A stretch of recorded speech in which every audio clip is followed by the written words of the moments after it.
Hello viewers, இன்னைக்கு இந்த வீடியோவில் நீங்கள் எதை பற்றி பார்க்க போகிறீங்க அப்படின்னா பெர்னோலிஸ் ஈக்குவேஷனும் ஆய்லர்ஸ் ஈக்குவேஷனையும் எப்படி டிரைவ் பண்ணுறது தான் பார்க்க போகிறீங்க. பெர்னோலிஸ் ஈக்குவேஷனை ஆய்லர்ஸ் ஈக்குவேஷனும் டிரைவ் பண்ணுறதுக்கு முன்னாடி இந்த சிஸ்டத்தை எப்படி படிக்கிறாங்கன்னு நீங்கள் ஃபஸ்ட்டு புரிஞ்சுக்கணும். ஆய்லர் என்ன பண்ணுறாரு அப்படின்னா, ஒரு பவுல் இருக்குது அப்படின்னா அந்த பவுலில் இருக்கிற தண்ணியை மொத்தமாக ஒரு சிஸ்டமாக கன்சிடர் பண்ணிட்டு படிப்பார். அதாவது அந்த பவுலையே படிக்கிற மாதிரி. ஆனால் லக்ராஞ்சியன் ஒரு சயின்டிஸ்ட் அவர் என்ன பண்ணுறாருன்னா, இந்த பவுலுக்குள்ள இருக்கிற தண்ணியோட இன்டர் அட்டாமிக் லெவலில் பார்த்து அதை மட்டும் ஒரு மாலிகுல் லெவலில் படித்தார் அப்படின்னா அதுதான் லக்ராஞ்சிஸ் அப்ரோச். அப்புறம் இப்போ உங்களுக்கு புரிஞ்சிருக்கணும் ஆய்லர் என்ன பண்ணுறாருன்னு. அப்போ ஆய்லர்ஸ் அப்ரோச் அண்ட் லக்ராஞ்சியன்ஸ் அப்ரோச், ரெண்டு அப்ரோச் இருக்கு. இப்போ ஆய்லர் என்ன சொன்னா, ஒரு பவுல் இருக்கு, அந்த பவுலை மொத்தமாக படிக்கிறாரு அப்படின்னு சொன்னா, இப்போ அந்த பவுலை மட்டும் படிக்கிறதுக்கு பேர் தான் கண்ட்ரோல் சிஸ்டம் அப்படின்னு சொல்லுவாங்க. உடனே கண்ட்ரோல் சிஸ்டம்னா நீங்கள் எங்கேயோ போயிடாதீங்க. ஒரு சிஸ்டத்தை நம்ம ஐடென்டிஃபிகேஷனுக்காக வச்சுட்டு அந்த சிஸ்டத்தில் உள்ள இருக்கிறத படிக்கிறது பேர் தான் கண்ட்ரோல் சிஸ்டம். எப்படின்னா, என்கிட்ட ஒரு பைப் இருக்கு, இப்படி ஒரு பைப் இருக்குன்னு வச்சுக்கோங்களேன்.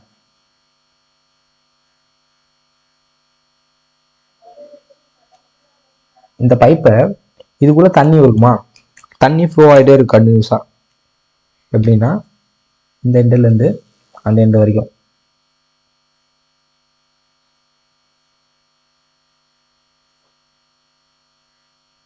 இப்போ இங்க என்ன நடக்கும், அவர் எப்படி ரெஃபரன்ஸ் எடுக்கிறார் அப்படின்னா, தரையிலேருந்து ஒரு டிசெட் அப்படின்ற ஒரு ஹைட்ல இருக்கு டிசெட், இதுதான் டேட்டம் ஹெட்னு சொல்லுவாங்க. அடுத்து இந்த மொத்த லென்த்தையும் அவர் டிஇசட் டிஎஸ்ன்னு சொல்றாங்க. டிஎஸ். இந்த டயாமீட்டர் டிஏ, ஏரியா, அதாவது அந்த ஏரியா, அந்த டிஸ்கோட ஏரியா டிஏ. அடுத்து இதோட self weight F3. Frictional force act ஆகுங்க.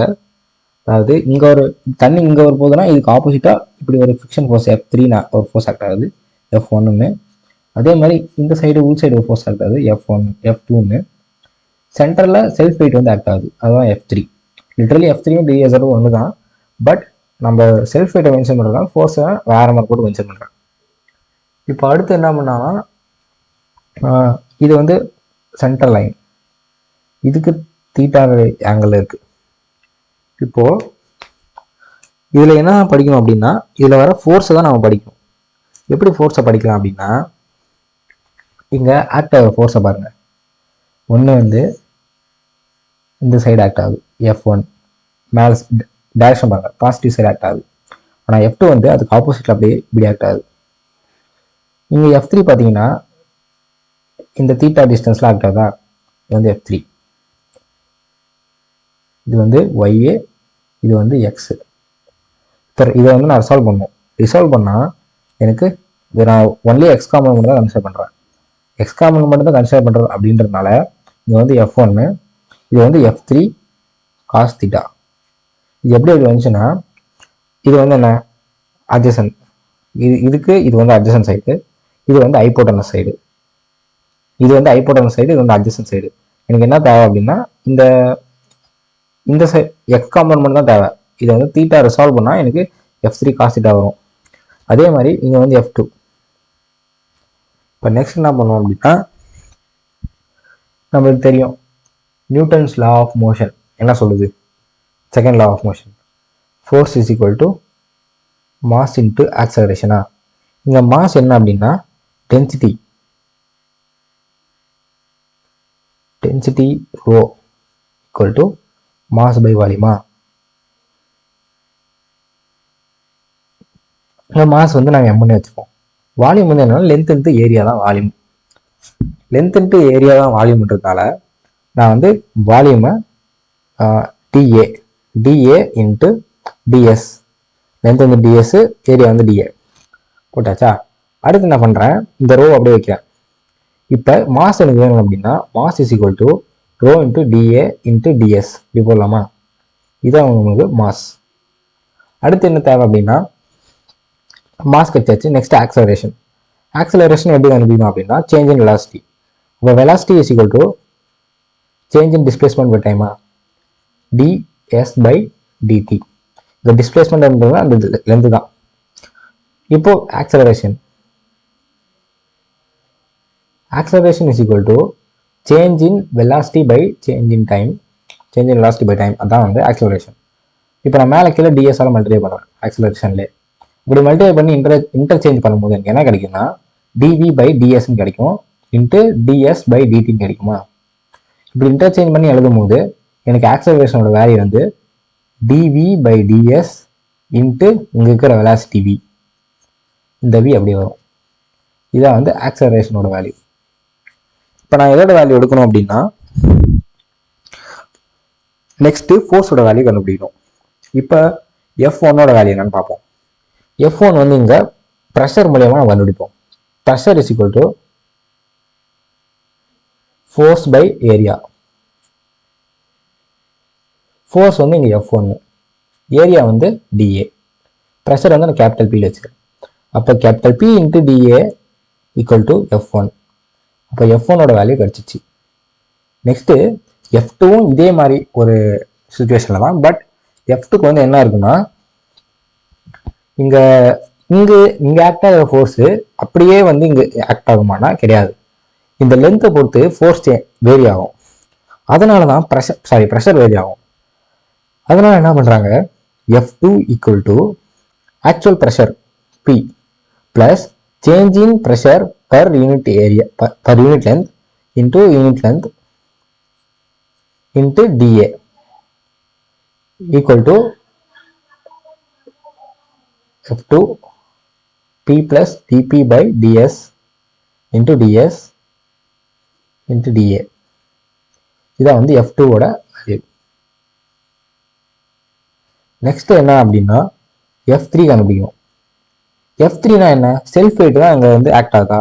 F3ஓட வேல்யூ என்ன, மாஸ் இன்ட்டு கிராவிட்டி. ஏன் அப்படின்னா இது வந்து செல்ஃப் வெயிட், வெயிட்டோட வேல்யூ தான் அது. அப்போ F3 ஈக்குவல் டு மாஸோட வேல்யூ என்ன, ஏற்கனவே கண்டுபிடிச்சுமே, rho DA into DS into gravity. But F3ஓட நம்ம வெறும் எக்ஸ் காம்பனண்ட் தான் கன்சிடர் பண்ணுறோம். அதனால இங்கே வெறும் காஸ் தீட்டாவை மல்டிப்ளை பண்ணுவோம். அப்போ தான் நம்மளுக்கு எக்ஸ் காம்பனண்ட் கிடைக்கும். இப்போ இங்கே காஸ் தீட்டானா என்னன்னு பார்ப்போம். இது வந்து எப்படி ஆக்ட் ஆகுதுன்னா ஒரு லெஃப்ட் ஆங்கிள் ட்ரையாங்கிள் மாதிரி ஆக்ட் ஆகுது. இது வந்து டிஎஸ், இது வந்து டிசெட், அதாவது F3. இப்போ இங்கே தான் தீட்டா இருக்குது. அப்போ cos theta is equal to adjacent by hypotenuse, adjacent is the dz by hypotenuse ds. அப்படியே காஸ் இங்கே வந்து நம்ம காஸ் தீட்டா ஒரு வேல்யூ கிடைச்சிச்சா. நெக்ஸ்ட் என்ன அப்படின்னா F3 கிடைச்சிச்சு. இப்போ மாஸ் இன்ட்டு ஆக்சலரேஷன் இந்த ஈக்குவேஷன் 1ல் F3யும் F2யும் F3 எல்லாம் போட்டு சப்ஸ்டியூட் பண்ணுவோம். அப்படி சப்ஸ்டியூட் பண்ணால் பட் நம்ம டைரக்ஷனை பார்க்கும். F1 மட்டும் தான் பாசிட்டிவ் சைடில் இருக்குது. இந்த சைடு தான் x axis positive, y axis positive. But இந்த side x axis negative, y axis positive. So நம்ம எக்ஸ் ஆக்சிஸ் மட்டும் தான் கன்சிடர் பண்ணுறது அப்படின்னால எக்ஸ் ஆக்சிஸில் F1 மட்டும் தான் பாசிட்டிவ், மற்ற ரெண்டுமே negative.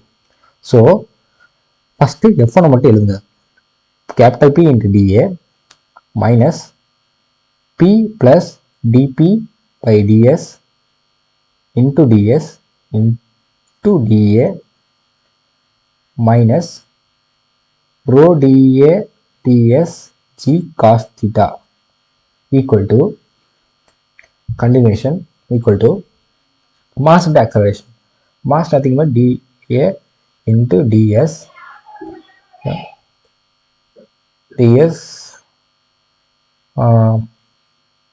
Mass into acceleration is this dv by ds into v. இது சப்ஸ்டிட்யூட் பண்ணிட்டோம். இப்போ அடுத்து இது இப்போ டிரைவ் பண்ணுவோம். இந்த PdA மைனஸ் PdA, இந்த டிஏ உள்ள மல்டிப்ளை பண்ணால் PdA வரும். அடுத்து இங்கே இருக்கிற minus DP divide by DS into DA into DS minus rho DA DS G cos theta equal to rho DA into DS into DV by DS into V. இங்கே common terms என்னன்னு பார்த்தீங்கன்னா இந்த PTA PTA cancel. இங்கே பார்த்தீங்கன்னா DA DS இருக்கா, அதே மாதிரி இங்கே ரோ டிஏ டிஎஸ் இருக்குது, இங்கே ரோ டிஏ டிஎஸ் இருக்குது. அப்போ நம்ம ரோ டிஏ டிஎஸை காமனாக வெளியே எடுப்போம். அப்போ ரோ டிஏ டிஎஸை காமனாக வெளியே எடுத்தா இது இருக்குது minus DP by DS into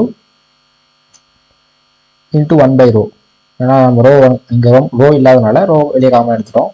next மீதி இருக்கிறது G minus G cos theta equal to rho DA DS into DP by DS into P. இதுவும் கேன்சல் காமன் டேர்ம்ஸ். இப்போ நெக்ஸ்ட் இருக்கிறது இங்கே DP by DS into 1 by rho minus G cos theta equal to DV by DS into P. இப்போ நீங்கள் இன்னொன்று முக்கியமாக பார்க்க வேண்டியது காஸ்திட்டா. காஸ்திட்டாவோட வேல்யூ என்னன்னா DZ by DS DZ by DS. இந்த வேல்யூ தான் நம்ம சப்ஸ்டிட்யூட் பண்ணணுமா?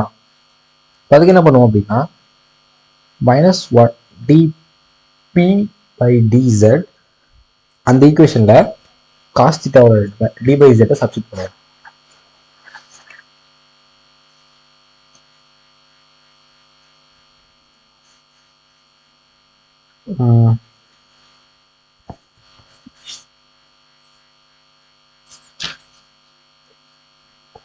minus dp by ds into 1 by rho minus g dz by ds.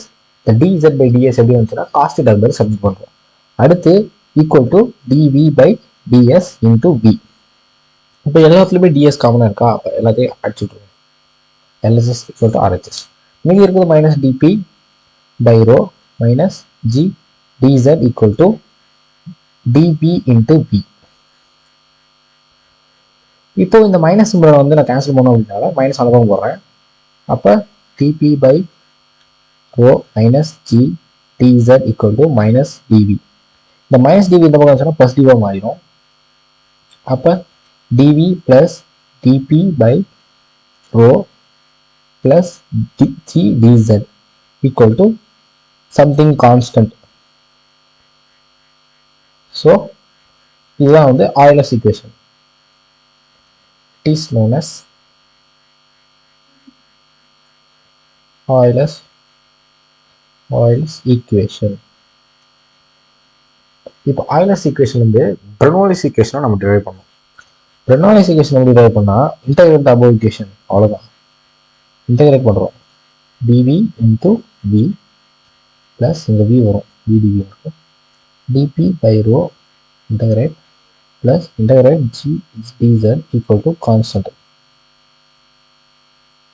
அப்படின்னா இப்போ இங்கே வி நம்ம எக்ஸ் பவர் n அந்த மெத்தடை இன்டெகிரேட் பண்ணால் வி ஸ்கொயர் பை 2ன்னு இருக்கும் ப்ளஸ் இந்த 1 பை ரோ காமனு கான்ஸ்டன்ட்டு அப்போ வெளியே எடுத்துவோம். மீதி இருக்கிறது பி ப்ளஸ் இந்த ஜி வந்து கான்ஸ்டன்ட் எடுத்துட்டா மீதி இருக்கிறது ஜெட் ஈக்குவல் டு கான்ஸ்டன்ட். இப்போ இங்கே வந்து ரோ காமனாக இருக்கா, நான் என்ன பண்ணுறேன்னா இப்போ நான் வந்து ஜியால் வந்து நான் டிவைட் பண்ணுறேன். ஏன்னா டேட்டா மெட் வந்து கான்ஸ்டன்ட் மெட்டபிள் இருக்குது. அதனால் அப்படி நான் ஜியால் டிவைட் பண்ணும்போது 2g v square by 2g plus 1 by p by rho G plus z equal to constant.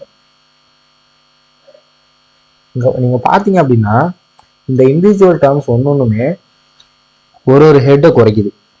அதாவது இப்போ வி ஸ்கொயர் பை 2g இருக்கு இல்லையா, அது வந்து என்ன அப்படின்னா இது வந்து வெலாசிட்டி ஹெட்.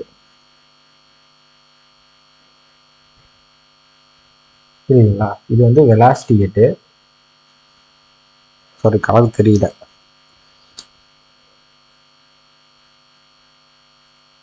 வெலாசிட்டி ஹெட்டு, இது வந்து ப்ரெஷர் ஹெட்டு, இது வந்து டேட்டா ஹெட்டு. இந்த டேட்டா ஹெட்டை பொறுத்து தான் பொட்டன்ஷியல் எனர்ஜி இருக்கும். ஏன்னா அது வந்து ஹைட்டு தானே, அதனால இப்போ அவ்வளோதாங்க. நான் Bernoulli's equation வச்சு ப்ராப்ளமும் நெக்ஸ்ட் வீடியோ போட்டிருப்பேன். அந்த ஐகான் நான் கொடுக்குறேன். அப்படி ப்ராப்ளமேட்டிக்கில் போட்டு அப்ளை பண்ணி நீங்கள் படிக்கணும் அப்படின்னா அந்த வீடியோ பாருங்கள் புரியும். அடுத்து எக்ஸசைஸ் ப்ராப்ளமும் இருக்காங்க. அவ்வளோதாங்க. இந்த கான்செப்ட் ஒரு சிம்பிள் கான்செப்ட் தான். 2-3 டைம் போட்டு பார்த்தீங்கன்னா புரிஞ்சிடும். அடுத்து என்னோட வீடியோ வந்து உங்களுக்கு பிடிச்சிருந்தா சப்ஸ்கிரைப் பண்ணுங்க. என்னோட இந்த வேலையை நீங்கள் பாராட்டுனீங்க பாராட்ட பாராட்ட நினைச்சீங்க அப்படின்னா லைக் போடுங்க, சப்ஸ்கிரைப் பண்ணுங்க. தேங்க்யூ.